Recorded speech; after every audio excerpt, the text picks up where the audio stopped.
अस्सलाम वालेकुम रहमतुल्लाह। स्कॉलर स्टाक के प्लेटफॉर्म से एक दफ़ा फिर कामरान अमीन आपसे मुखातिब है। उम्मीद है आप सब लोग बिल्कुल खुशबाश होंगे और खुशियां बखेरे होंगे। आज हम इटली की स्कॉलरशिप पे गुफ्तगू करेंगे, स्पेसिफिकली जो रेनफॉल स्कॉलरशिप प्रोग्राम है। और हमारे साथ हमारे दो बहुत प्यारे दोस्त और भाई बैठे हैं। अमर सोहेल भाई रेड शर्ट में, आप उन्हें देख रहे हैं बहुत सुर्ख खतरे के निशान के तौर पे, बड़े आज गुस्से में आपको सारी चीजें समझाएंगे। और इरफान खालिद भाई हमेशा की तरह अपनी मुस्कुराहट के साथ मेरे साथ मेजबानी के फराज सर अंजाम देंगे। तो बगैर किसी ताखीर के, चूंकि हम इस सेशन को बड़ा मुख्तसर रखने की कोशिश करें, हम अपने मेहमान की तरफ बढ़ेंगे जो आज अमर सोहेल भाई हैं। इनसे पूछेंगे, अमर सोहेल भाई आप खुद अपनी जुबान में अपना प्यारा सा तारुफ करवा दें ताकि अवाम आप पे फरिश्ता हो जाए। जी, मेरा नाम आमिर सुहेल है और मेरा जो बैचलर्स है वो नमल यूनिवर्सिटी मियावाली से है। और जो मैंने मास्टर्स किया था वो मैकेनिकल इंजीनियरिंग में किया था प्रिंस ऑफ सोंकला यूनिवर्सिटी थाईलैंड से। और करंटली जो है वो मैं पीएचडी इन बायोरोबोटिक्स कर रहा हूँ Santana school of advance studies से, जो पीसा में है। और काम मेरा जो है वो इटालियन इंस्टीट्यूट ऑफ टेक्नोलॉजी के साथ। बेहतरीन। और इरफान खालिद भाई भी अभी अभी इटली पहुंचे। इरफान खालिद भाई, आप सुनाए उधर क्या कर रहे हैं यार इटली में। जी कामरान भाई, मैं भी पीएचडी इरफान भाई की आवाज कट गई। जी हाँ जी, हम चले आमिर भाई की तरफ ही चलते हैं। आमिर भाई, ये बेसिकली जो इटली में स्कॉलरशिप प्रोग्राम है, ये कौन कौन से, कोई स्पेसिफिक है या बड़े डिफरेंट टाइप के प्रोग्राम हैं, और कब शुरू होती है इनमें एप्लीकेशन प्रोसेस। जी, क्योंकि हम पीएचडी के बारे में बात कर रहे हैं, तो जी पीएचडी का जो है वो स्पेसिफिकली कोई नाम नहीं है। यहाँ पे हर यूनिवर्सिटी का अपना जो है ना पीएचडी एडमिशन स्टार्ट होता है और वो एंड होता है, और उनका अपना अपना प्रोसीजर्स होते हैं। जी ये जो रेनफॉल का नाम दिया गया है, बेसिकली ये रेनफॉल कोई स्कॉलरशिप का नाम नहीं है। ये सिर्फ ये है कि स्कॉलरशिप की बारिश हो रही है और आपने समेटनी है, इसलिए जबरदस्त। इसको रेनफॉल का नाम दिया वजह से। तो मोस्टली ये इटालियन गवर्नमेंट की तरफ से यूनिवर्सिटीज को फंडिंग दे दी जाती है, और सही। वो उस फंडिंग को फिर पीएचडी स्टूडेंट्स के जरिए हायर करते हैं। और जो हायरिंग होती है वो यूनिवर्सिटी खुद करती है। और उसमें जो इटालियन यूनिवर्सिटीज हैं, ऑलमोस्ट हर तरह की जो मेजर है उसमें वो अपनी स्कॉलरशिप्स अनाउंस करती हैं। सोशल साइंसेज से लेके इंजीनियरिंग साइंसेज, हर तरह के बैकग्राउंड के लोग जो है इस स्कॉलरशिप को अवेल कर सकते हैं। अच्छा, और नॉर्मली एक तो जनरली स्कॉलरशिप्स के लिए डॉक्यूमेंट्स होते हैं जैसे सीवी और पता नहीं पेपर, और ये इसके लिए कोई अलग से जो इम्पोर्टेंट डॉक्यूमेंट्स हैं जो इस स्कॉलरशिप के लिए मैटर करते हैं, वो अगर आप शेयर करें। जी, सबसे पहले जो दो चीजें हैं जो सबसे ज्यादा मैटर करती हैं, वो आपकी सीवी है, जी जो कि आपने यूरोपास फॉर्मेट में तैयार करनी है। सिंपली आप गूगल पे जाकर यूरोपास सीवी लिखेंगे तो जो पहला लिंक आएगा उसको आप खोलें, उसके अंदर आप अपने डिटेल्स पुट करें, और एट द एंड जो है आप सीवी पीडीएफ फाइल में डाउनलोड कर लें।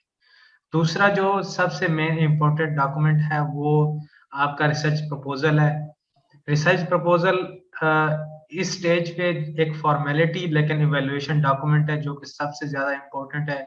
उसके अंदर वो देख रहे होते हैं कि आपको रिसर्च का कितना पता है, आपकी फील्ड में जो रेलिवेंट काम हो रहा है, लेटेस्ट काम हो रहा है, वो क्या हो रहा है, आपको उसका पता है कि नहीं है, टेक्निक्स आपको पता है कि नहीं है, आपको ये पता है कि आप इस काम को इम्प्लीमेंट कैसे करेंगे, कौन सी मेथडोलॉजीज यूज करेंगे, इसके क्या एक्सपेक्टेड आउटकम्स निकल सकते हैं। और उसके अलावा ये है कि आप कौन से बेंचमार्क्स या कौन से क्राइटेरिया सेट करेंगे, और उनके साथ अपने जो रिजल्ट्स हैं उनको कंपेयर करेंगे, और आपकी टाइमलाइन एक्सपेक्टेड क्या होनी चाहिए, और जो बेहतरीन। है एट द एंड आपके रेफरेंसेस हो गए। और ये रिसर्च प्रपोजल 5 से 6 पेजेस से ज्यादा नहीं होना चाहिए। बेहतरीन, जबरदस्त। अच्छा, ये एप्लीकेशन प्रोसेस इसका कब से शुरू होता है। जी, हर यूनिवर्सिटी का जो है वो अपना अलग-अलग एक सेशन स्टार्ट होता है। मोस्टली कुछ यूनिवर्सिटीज हैं वो मार्च में शुरू कर देती हैं, और उनका जो एडमिशन प्रोसेस है वो 2-3 महीने के अंदर अंदर खत्म हो जाता है। कुछ यूनिवर्सिटीज हैं जो स्टार्ट ही फॉर एग्जांपल जून में करती हैं, जुलाई में करती हैं, तो उनका जो एडमिशन का प्रोसीजर है वो अगस्त तक खत्म हो जाता है, या मिड अगस्त तक खत्म हो जाता है। तो हर यूनिवर्सिटी का अपना अपना अलहदा टाइमलाइन है, वो आपने खुद फॉलो करनी है। मोस्टली इनकी जो स्कॉलरशिप्स हैं वो मार्च से स्टार्ट हो के अगस्त तक भी जाती हैं। तो इसके इन इन 5-6 महीनों के दरमियान बहुत सारी यूनिवर्सिटीज की डेडलाइंस आती हैं। बेहतरीन। और किस तरह का प्रोफाइल अगर हो तो सिलेक्शन के चांसेस जरा ज्यादा हो जाते हैं? जी, मैं तो हमेशा कहता होता हूँ कि आप जितना ज्यादा गुड़ डालेंगे उतना ज्यादा मीठा होगा। तो आपकी सीवी बहुत अच्छी है, आपका सीजीपीए बहुत अच्छा है, आपने रिसर्च पब्लिकेशंस की हुई हैं, मतलब जितनी चीजें आप ऐड करते जाएंगे उतना ज्यादा आपका प्रोफाइल बेहतर होता जाएगा।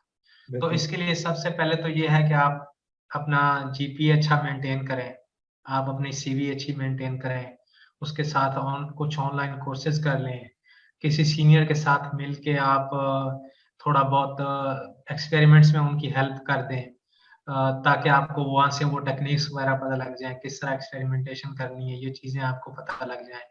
कुछ जो मेन मेन सॉफ्टवेयर हैं अपनी फील्ड से रिलेटेड वो सीख लें, उनको बेहतरीन। अपनी सीवी में ऐड कर लें। एक आधा पेपर ऑफ एप्लीकेशन हो जाती है आपकी, बहुत अच्छी बात है। बेशक किसी कॉन्फ्रेंस में हो जाए, बेहतरीन। पाकिस्तान में हो जाए, पाकिस्तान से बाहर हो जाए, किसी बेशक इम्पैक्ट फैक्टर वाले जर्नल में भी ना हो, आप एक आधी पब्लिकेशन कर लें, आपकी प्रोफाइल जो है ना वो बहुत अच्छी हो जाती है। बेहतरीन। बहुत जबरदस्त। वैसे जनरली ये आप नहीं कहते, मैं भी यही कहता हूँ कि जितना गुड़ डालेंगे उतना मीठा होगा। आपने अपने साथ लगा के ज्यादती की है वैसे। चले जी, हम आपको इसका क्रेडिट देते हैं। इरफान खालिद भाई काफी देर से खामोश है। इरफान खालिद भाई अभी अभी गए, मुझे लगता है अब उनका इंटरनेट ठीक हो गया है। इरफान खालिद भाई कैसी है इटली की जिंदगी यार? आप घूमते फिरते ही रहते हैं, आप वहाँ घूमने गए पढ़ने गए? कामरान भाई, यहाँ पे पढ़ने के साथ साथ घूमना जो है वो जरूरी है एक तरह से, क्योंकि यहाँ पे इतने हसीन मकामात हैं और आपके जहाँ पे रहते हैं वहीं पे ही होते हैं, तो दूर जाने की जरूरत नहीं पड़ती आपको। तो ओवरऑल जो एक्सपीरियंस है वो बहुत ही अच्छा है। और जैसे हमें भाई बता रहे थे, बिल्कुल ऐसी ही चीजें हैं कि मैं कुछ चीजें, 2-3 चीजें डिफरेंट ऐड करना चाहूंगा इन चीजों के अलावा। गुड़ मीठा होने के साथ साथ अगर आप कंसिस्टेंट है ना, अगर आपका मिजाज मुस्तकिल मिजाज है आप, मतलब पीएचडी हंटिंग कहीं भी करनी हो वो तो जनरल बात होगी, इटली में जो चीज मैटर करती है वो ये है कि अगर आपकी प्रोफाइल बहुत अच्छी भी नहीं है, स्टिल आप ट्राई कर रहे हैं। क्योंकि बाजों का ऐसा होता है कि जहां पे मैंने अप्लाई किया है वहां पे आपने भी अप्लाई किया है, और इन केस आपका और मेरा एक जगह पे, दोनों जगहों में से एक जगह पे हो गया है, तो आपने वो सीट छोड़ के कहीं और जाना है, इन केस वेटिंग लिस्ट में मैं आ जाता हूँ वहां पे, तो आपके चांस बढ़ जाते हैं। तो इसमें जो कंसिस्टेंसी है और आपका जो एक मुस्तकिल मिजाज, जो एक बिहेवियर है, वो बहुत मैटर करता है। और कोई मतलब मुश्किल ऐसा कोई रूल नहीं है, अनलेस कोई ब्लंडर आपकी तरफ से ना हो। एप्लीकेशन प्रोसेस बड़ा सिंपल है। आपने किसी सीएससी जैसे तो होता है कि आपने किसी थर्ड पार्टी जाके एप्लीकेशन फॉर्म फिलअप करना है, ऐसा बिल्कुल भी नहीं है। आपने यूनिवर्सिटी के साइट पे जाना है, उनकी इंस्ट्रक्शंस को फॉलो करना है, और इवन स्क्रीनशॉट्स उन्होंने दिए होते हैं, उनको फॉलो करके आपने एक एप्लीकेशन फिलअप करनी है। और जैसे अमित भाई ने बताया, मैं उसको सेकंड करूंगा। 2-3 डॉक्यूमेंट्स हैं जिनको आप इम्प्रूव कर सकते हैं विद टाइम। सबसे पहले आपका सीवी है, जितना अच्छा होगा, अप टू डेट होगा, आपके टूल्स जो भी आप काम कर रहे हैं वो मेंशन करते हैं। उसके बाद आपका रिसर्च प्रपोजल जितना स्टेट ऑफ द आर्ट होगा उतने आपके चांस ज्यादा होंगे। और नंबर 3 आपका होता है लेटर ऑफ मोटिवेशन या एसओपी, जो कि हर यूनिवर्सिटी का आपका डिफरेंट होना चाहिए। अगर आप इन 3 डॉक्यूमेंट्स पे टाइम लगा दें तो गारंटी है कि आपका इटली में कहीं ना कहीं इंशाल्लाह एडमिशन हो जाएगा। इंशाल्लाह। आमिर भाई आप क्या कहेंगे, लाइफ कैसी है इटली में स्टूडेंट के लिए स्पेसिफिकली? जी, स्टूडेंट्स के लिए तो बड़ी अच्छी लाइफ है। मतलब जिस तरह से हम कोरिया के बारे में सुनते हैं, या अमेरिका के बारे में, या कि उनकी जो स्टूडेंट्स की चाइना का लाइफ है नाम वो नहीं बड़ी लेना। ठीक है कि उनकी जो लाइफ है वो काफी स्ट्रेसफुल होती है। मतलब एज कंपेयर टू दैट यहाँ पर लाइफ उतनी स्ट्रेसफुल नहीं है। और उसके जो कॉन्ट्रेरी है ना वो ये है कि यूरोप पूरा एज अ होल, जी। मेरा जो अपना जाती ख्याल है वो ऐसी जगह है जिसको घूम फिर के एंजॉय किया जाना चाहिए।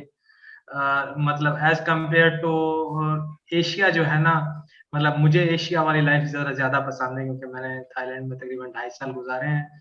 जी। मुझे वो वाली लाइफ ज्यादा अच्छी लगती है। लेकिन यहाँ पर आपको कोई इतना ज्यादा स्ट्रेस नहीं करता। उसके अलावा आप सिर्फ पढ़ाई नहीं करते।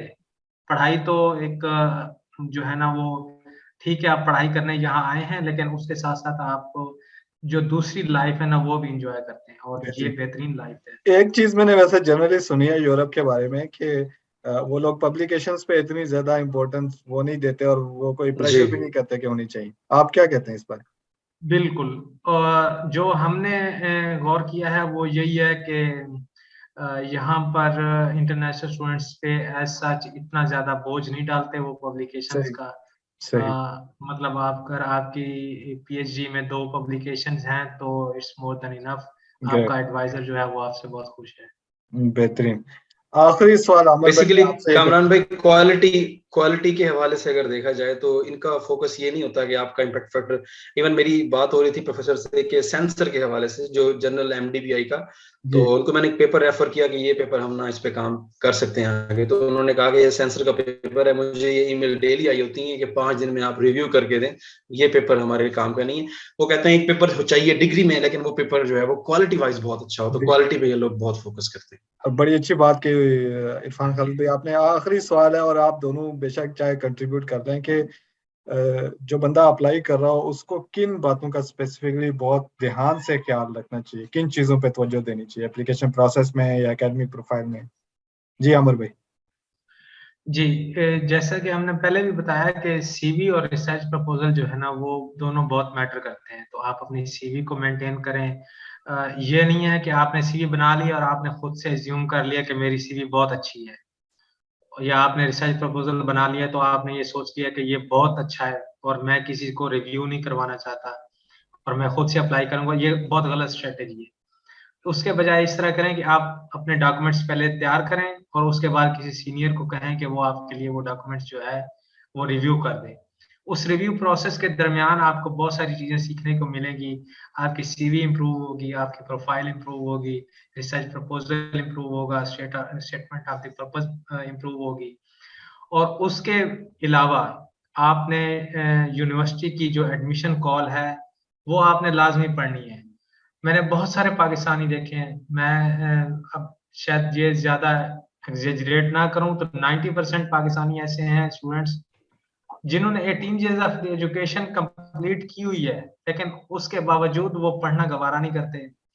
मतलब आप खुद अंदाजा लगाएं कि यूनिवर्सिटी जो अपने एडमिशन कॉल देती है उसके अंदर हर एक चीज की डिटेल, मतलब एडमिशन प्रोसेस की ए से लेके जेड तक, के स्टार्ट कब होंगे, इसकी स्टाइपेंड कितनी है, इसका प्रोसीजर क्या है, इसके डॉक्यूमेंट्स कौन से चाहिए, कहाँ अप्लाई करना है, कैसे अप्लाई करना है, एडमिशन जब आपका हो जाएगा उसके बाद क्या करना है, इंटरव्यू के लिए क्या करना है, ये सारी चीजें एडमिशन कॉल के अंदर उन्होंने दी हुई होती हैं। जी अनफॉर्चुनेटली पाकिस्तानी स्टूडेंट्स इसको फॉलो नहीं करते।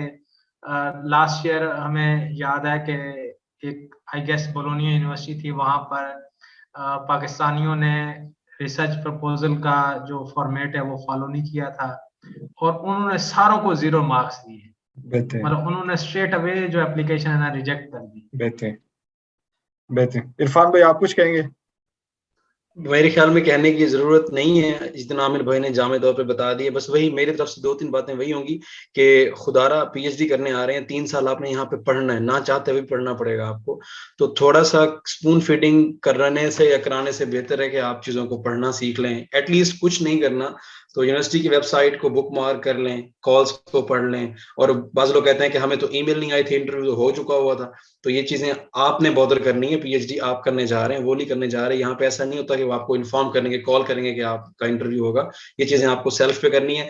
एक ही बात, छोटी सी बात, अगर आप पीएचडी करना चाहते हैं तो आपको देखना होगा कि 3 साल की जिंदगी है, उसमें सिर्फ लेविश लाइफ नहीं गुजारनी है आपने।